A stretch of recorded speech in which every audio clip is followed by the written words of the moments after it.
Welcome back to On Texas Football. Who's feeling the cheesiest, Jerry? That's what we're talking about today. I'm CJ Vogel. That's Gerry Hamilton. Hey, Texas, we know where they're headed, and it's not the college football playoff, but they are headed to Orlando, Florida to face off with Michigan in the Cheez-It Citrus Bowl, December 31st. That was announced Sunday afternoon. That'll be 2 p.m. ABC on December 31st. Again, Texas and Michigan. Jerry, real quick before we dive into some of the larger picture here, initial thoughts on this matchup and what it means for Texas here. Yeah, look, I mean, this game I think is going to have more viewers than some of the first-round college football playoff games. I think that's where we're at. It's two of the best brands in the history of college football in Texas and Michigan. You have Arch Manning. You have Bryce Underwood. It was a real NIL battle in recruiting a year ago from Michigan. Flipped from LSU to Michigan. So you have two high-profile quarterbacks. You have two high-profile programs. You're on ABC on December 31st on New Year's Eve, and it's way before people start their New Year's Eve parties and whatnot. So this game is a great historical matchup for college football, which now means 2 seasons in a row Texas and Michigan have played, by the way, which we're going to get into next. But I think this is going to be a highly viewed football game in college football this year. It'll add another kind of feather for Texas in the 25 season in terms of viewership. But it's a game that, it's Sark versus Wink Martindale Part 2. There's so many things that'll be talked about leading into this game. But I think, look, man, yes, Texas is disappointed they didn't get in the college football playoff. But I'll say this can be a really good kickstart, jumpstart to the 26th season. If Texas goes out and plays against a storied Michigan program and wins this football game and looks good doing it, and Arch Manning has a big game, then I think this will be a big springboard heading into the 2026 season. Yeah, you mentioned, that 2 p.m. kick for Central Time, that's December 31st. Again, there will be a college football playoff game that evening. That will be Ohio State, kind of sitting there awaiting Miami and Texas A&M, whichever team moves on there. But that's kind of the primer. So there's going to be a lot of eyes on this game, Jerry. And you mentioned it. These teams have met twice before, right? The 2005 Rose Bowl, Texas won that one. Obviously, week 2, 2024, Texas came away with a victory in Ann Arbor as well. They're scheduled right now, and this will be a point of contention probably later on, but still scheduled to play their game in a couple years as well down in DKR. But third meeting, Texas 2-0 all time. We'll see what that looks like on December 31st here. But there's a lot of conversation here about common opponent. Both teams played Oklahoma. Texas did not allow a touchdown to Oklahoma. Michigan obviously came up a little bit short in their week 2 trip to Norman. But ultimately, I think that's one of the big selling points of this game is, hey, there's a commonality here. Both teams played Oklahoma. Both teams have a similar path to where they ended up in their season. But that right there is where I'm starting to focus in on, is that Oklahoma game as kind of the measuring stick for both teams going into this game as well. Yeah, no doubt. And then they played Ohio State as well. And Ohio State beat both teams, one to start the season, one the last game of the regular season. So, but yeah, I mean, look, that Michigan Oklahoma game will be discussed a lot from the Texas side and maybe nationally headed into that game, because that was a game when, early in the season, when arguably both of these coaches might have been on the hot seat a little bit, because Sherrone Moore had the NCAA stuff and the suspension, and then you had Brent Venables, who people didn't think Oklahoma would be a playoff team. They thought, hey, this guy will go 7-5 and be fired. We had all of us and other people had many discussions about that in this game. It was a game, too, that went into the fourth quarter. I mean, it was 21-13 starting the fourth quarter. Oklahoma scored a touchdown each of the first 3 quarters and a field goal in the fourth quarter. Michigan had the big runs in the third quarter. Outside of that, didn't do anything offensively.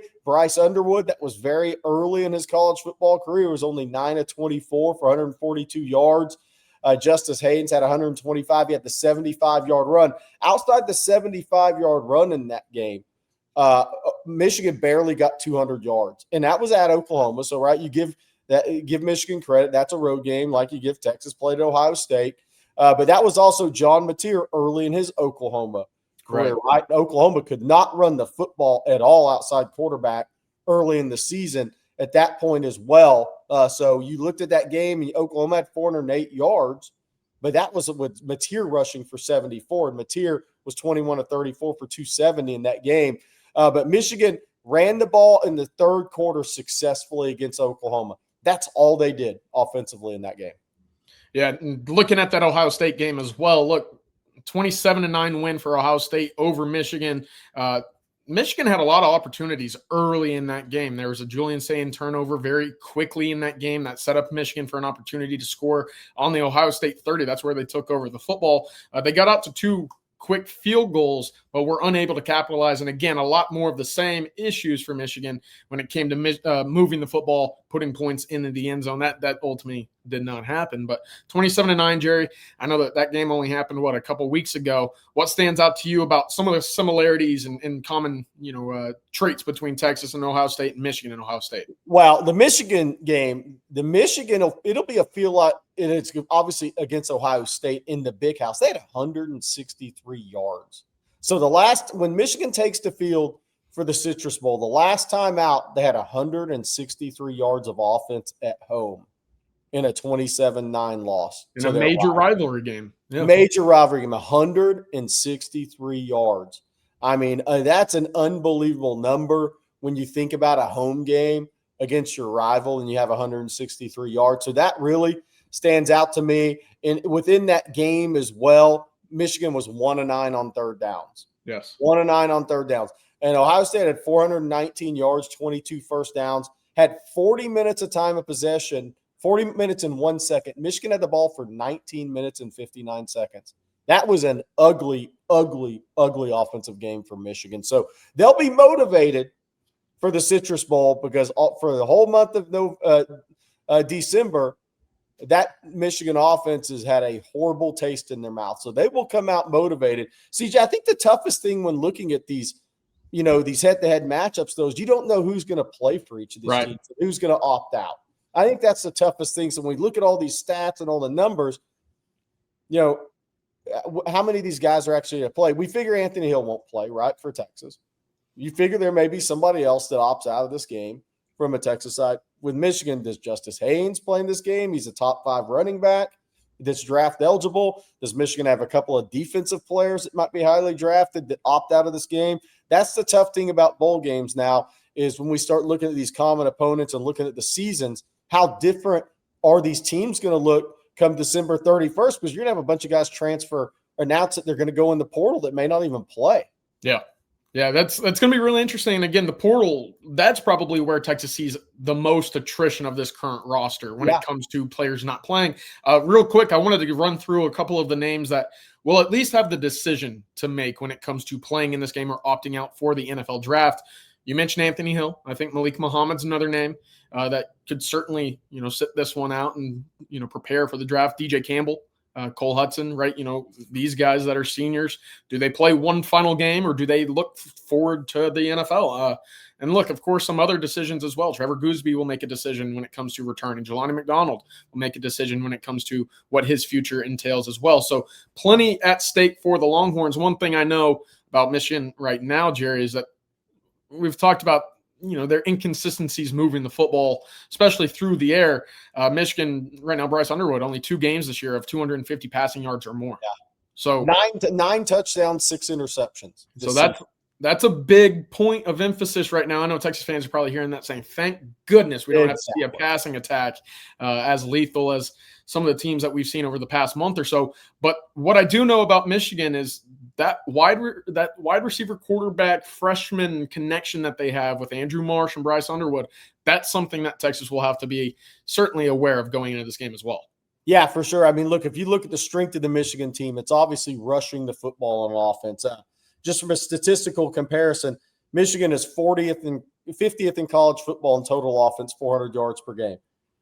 They are 14th in rushing, 214.3. So this will be, for Texas, this will be a top 3 team they've played in terms of rush offense. Passing offense, not good, as you mentioned, for Michigan. 105th in the country at 185.8. Texas fans get excited about that. Michigan only averages 27.6 points per game, 60th in D1 this year. So there's that. Texas is 69th in total offense. Michigan has played an easier schedule, so they're probably about even in that regard, but the way they go about it is totally different. Yes. Texas does not run the football well. They do throw it well, which matches up with Michigan from a Texas offensive perspective. Michigan is 13th in the country and giving up 101.9 yards per game on the ground. They are 49th in pass defense, giving up 210. So that matches up well with Texas. Texas rush defense, 9th in the country, giving up 98.1, and they've played some really physical teams that want to run the football at them. Pass defense, Texas not good, 93rd. Can Michigan actually exploit that with 2.5, 3 weeks to prepare is the question. So from a numbers perspective, a lot of this lines up. If you just look at it purely from that, not taking into account who's going to play and who's not, it lines up pretty well for Texas in this game. I think Texas has a quarterback advantage in this game as well. And that's even a quarterback on the move advantage. Yes, Bryce Underwood's an athlete, but he is not a true dual threat guy. He has 335 yards rushing this year, but 115 of those came against Central Michigan. So wipe that out, and you're at about 210 yards over 11 games, so 20 yards per game. Arch Manning's at the same place, if not a little bit more in that. So I think Texas has a quarterback advantage in this game. The way the statistics line up, they have an advantage. Here's an area where Texas does not have an advantage in this game, CJ. Texas is 131st out of 136 D1 teams, averaging 8 penalties a game. Michigan has been a much more disciplined football team this year. They are 7th in college football in penalties per game at 4.0. So they're going to come out and play in a disciplined style of football that leans on the run game, not putting their quarterback in tough positions. Texas, if Texas continues to play that undisciplined brand of football, that's what could reach up and get them in this game, because I think Texas has a slight talent advantage, and I think they have a slight advantage in strength of schedule, their Texas strengths versus Michigan's weaknesses. Yeah, I did want to focus a little bit more in on the style of play, Jerry, because this was a conversation that, back in the 2023 season when it was still the 14 playoff, Texas fans were saying, hey, we want Michigan round one, right? Yeah. Because that's the strength with Tavondre Sweat and Byron Murphy, the guys up front stopping the run. That's a lot of what Michigan has continued to do under Sharon Moore. Right now, they are 117th in the country in terms of percentage of plays that are a pass. Straight drop back. Only about 40.7% of their passes are pass plays. So, again, that right now plays towards the strength of what we know this Texas defense to be, which in the back end can be a bit leaky, but up front, as you mentioned, 9th in the country, stopping the run. That certainly plays towards what Texas would like to do. On top of that, we mentioned some opt-outs. I think there's still a big decision for Hero Kanu and what he ended up doing as well. Travis Shaw, Cole Brevard, 2 others up front. Do they play one more game?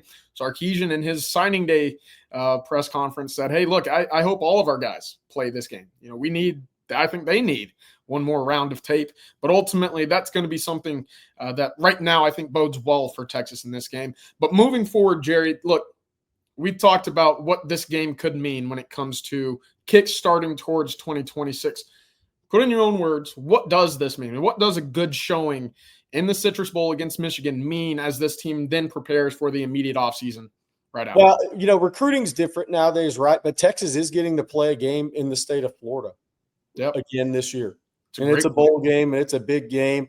It's going to be right in Orlando around the Under Armour game, down to all the Under Armour kids, which those All-America games are now more 2027 juniors versus seniors. That's where those games are evolving into. So it's an opportunity for Steve Sarkisian and Longhorns, who already have done pretty good work recruiting in Florida, to play a game and get a lot of coverage off of playing in Michigan in the Citrus Bowl in the Sunshine State. I do think that's a big thing. From a team perspective for Texas, look, I mean, if Arch Manning closes the season strong and Texas can close the season with a win, it's going to set this team up. And, you got to get through the portal and everything, who leaves versus who do you get in there. But it's going to set the tables for 2026. If Texas Arch looks good, team wins the football game, then there's going to be a lot, not that what there wasn't already going to be hype with Arch Manning heading the year 2, but Texas' last win of the 25 season, even though it's played on the 25 season, would be beating Michigan. And who comes to town next year? Ohio State. Yeah. Week 2. So, I mean, there's going to be a lot of discussion from that game, and I think it'll lead to – look, Texas is already going to be highly ranked next year if they do well in the portal. But I think it even adds more to it if Texas Arch looks good, Texas wins the football game. Yeah, of course, as if we needed any more reason for hype and excitement, right, for another year of Arch Manning. This provides that opportunity. I will say this, Michigan looking for their third straight bowl win over an SEC team, right? They won the Slot Fest against Alabama a year ago, and of course ended up beating Alabama in the first round of the playoff in 2023 as well. So look, Texas, Michigan, the stage is set. Now we get to look forward for about 24 days, 3 weeks, Jerry. For what this game will look like. We'll both be down in Orlando for this game as well. Looking forward to it. And I hope that it's received well for both fan bases as this game builds up over the next month or so. But final words before we get out of here, Jerry. You know what? The kids of Texas parents, you're probably going to Disney around New Year's. So congrats to you. It's a good trip for the family.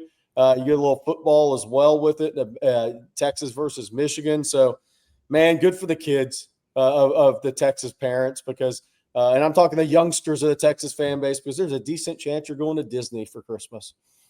Hey, normally those Disney trips come after a national championship. So hopefully next year we're talking about going back to Disney for a different reason. So anyways, for now, Gerry Hamilton, thank you very much. Producer Matthew behind the scenes, thank you very much as well. You can find everything in the month leading up to this game over at ontexasfootball.com as well. Make sure to use the code OTFOG for an annual subscription of $39.95. Come join us in the community at ontexasfootball.com. But for now, I'm CJ Vogel. The stage is set, Jerry. And this next month, it's all about who's going to be feeling the cheesiest. Y'all have a good one. Welcome.